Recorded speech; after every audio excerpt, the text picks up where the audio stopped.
Hello dear students of class 5, this is Shashwati madam, and now I'm going to start with the second part of your English literature chapter 1, the owls in the family.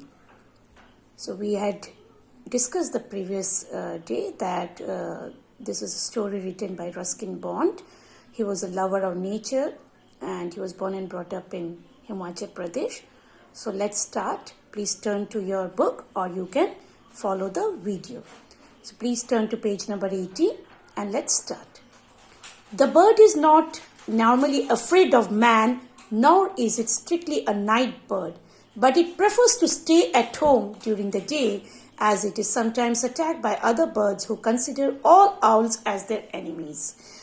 Now the author is saying that this bird, owl, it is actually not afraid of man, nor is it strictly, we think that owls come at night, it is a night bird, nocturnal bird. No, that is also not fully true. But it prefers to stay at home during the day because what happens, because of its appearance and its scary look and its unusual appearance, it is attacked. If it comes out during the day, it is attacked by other birds who consider the owls as their enemies. Since their eyesight is very weak during the day, they cannot see and defend themselves also, and so they prefer to come out at night. The little owlet was quite happy under my bed. The following day, a second owlet was found in almost the same place on the veranda, and only then did we realize that where the rainwater pipe emerged through the roof, there was a rough sort of nest from which the birds had fallen. We took the second young owl to join the first and fed them both. When I went to bed, they were on the ledge just inside the mosquito netting, and later in the night their mother found them there. From outside she crooned and gurgled for a long time, and in the morning I found that she had left a mouse with its tail tucked through the mosquito net. Obviously she did not trust us to look after them. Now the little owlet was very happy under the bed of the author. The next day, following day, a second owlet was also found in the same place on the veranda. And then the author and the grandfather realized that there must have been a rough sort of nest near the rainwater pipe which emerged from the roof, which came out from the roof to drain the pipe, to drain the water. So somehow they must have fallen. So they took the second owl also, young owl also, to join the first, then gave them, both of them food. And then the author went to bed at night, and these baby owlets were just on the ledge, just inside the mosquito netting. And later in the night, the mother found them there. Somehow she must have come and found them there. From outside, she crooned and gurgled for a long time.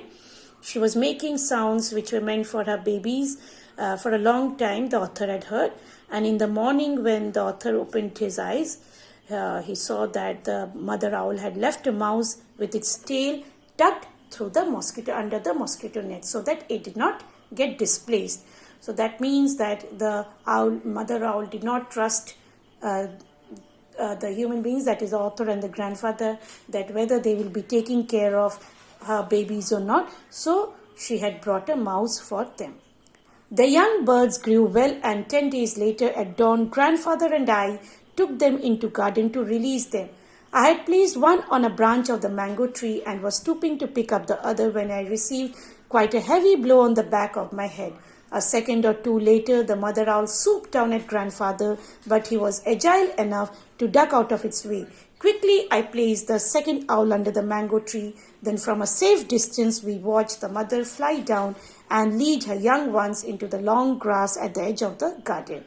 So the young birds were growing well, and after 10 days from the day of their finding them at dawn, that is just at the daybreak, grandfather and the author took them into the garden to release them into the nature.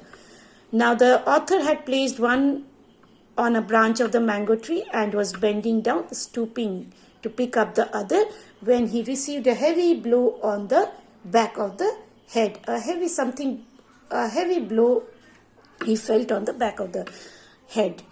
A second or two later, he saw that the mother owl was swooping down. That means we are flying very fast downwards towards the grandfather's head. But grandfather understood it, and he was very quick enough to move out of the way. So quickly, the author placed the second owl under the mango tree, and they went at a safe distance. From a safe distance, they watched that the mother bird flew down and then led her, took her young ones into the long grass at the edge of the garden. So we today we end here.